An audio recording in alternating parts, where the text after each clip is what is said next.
Bonsoir, mesdames, messieurs. Bienvenue à la séance extraordinaire du 15 avril à 17h.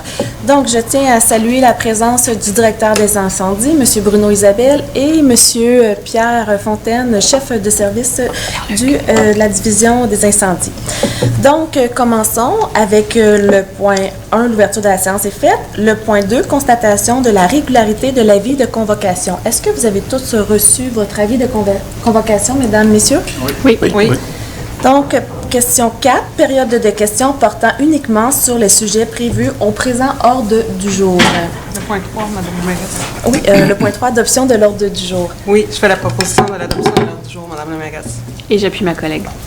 Donc, c'est proposé par Mme Karine Messier et appuyé par Mme Maggie Bissonnette.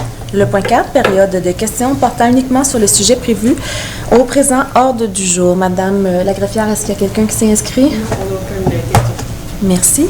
Le point 5, loisirs et culture, fermeture de rue, aide technique, club optimiste dynamique de Contrecœur, réalisation du Grand Prix cycliste des mairies.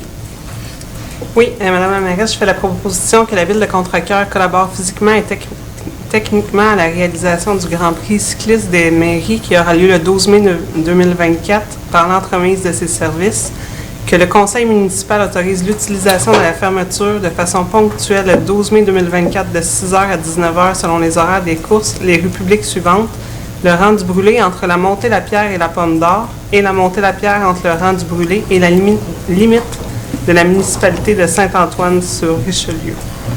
Donc, j'en fais la proposition. Et j'appuie ma collègue Karine Messier, Madame la mairesse. C'est proposé par Madame la conseillère municipale Karine Messier et appuyé par Monsieur le conseiller municipal Pierre Bellil. Le point 6, service incendie 6.1, octroi de contrat. Construction de la caserne sécurité incendie, appel d'offres 2024-ING-01. Oui, alors, considérant que l'octroi de ce contrat doit se faire au terme d'un processus d'appel d'offres, considérant que des soumissions ont été demandées par l'appel d'offres publié sur le site du système électronique d'appel d'offres SEAO 2024-ING-01 le 3 janvier 2024, le tout conformément à l'article 573 de la loi sur les cités et villes, considérant que le montant prévu au règlement d'emprunt 1270-2022 pour financer les travaux de construction de la caserne incendie s'élève à 13 176 000 plus les taxes applicables, considérant qu'une séance publique d'ouverture de soumission a eu lieu à la mairie de la ville le 22 février 2024 à 11h, considérant que le comité a procédé à l'ouverture de 4 soumissions, considérant qu'en vertu de l'article 477.4 de la loi sur les cités et villes, une estimation de ce contrat a été évaluée par la ville, considérant que les entreprises suivantes ont soumis une offre et qu'après évaluation des offres, il apparaît un écart avec la soumission numéro 1 telle que présentée au tableau ci-dessous. Donc, nous voyons le soumissionnaire 1, construction RDJ au montant de 13 796 793 et 5 sous, taxes incluses. Le deuxième, groupe Dromco Construction Inc., 14 197 015 et 79 sous. Construction Larco Inc., 14 588 258 et finalement Construction Bâtiment Québec pour 14 946 330 et 63 sous.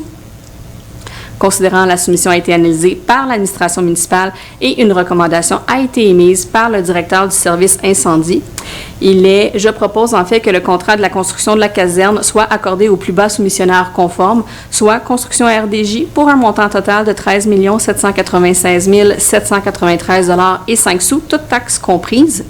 Je propose également de prélever un montant de 1 million de $ à la réserve foncière créée par le règlement 1203-2020 pour financer la construction de la caserne sécurité incendie. Conformément à l'article 3 du dit règlement, le Conseil autorise l'utilisation de sommes provenant de ce fonds afin de répondre à une situation particulière impliquant l'équilibre budgétaire.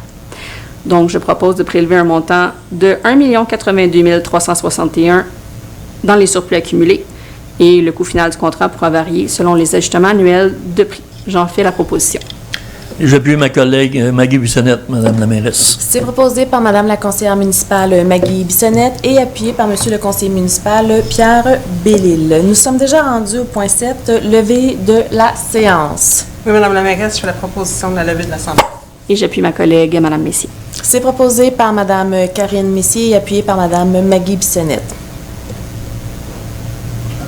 Donc, merci de votre présence. On est content de vous avoir eu comme public. et on vous souhaite un bon retour à la maison.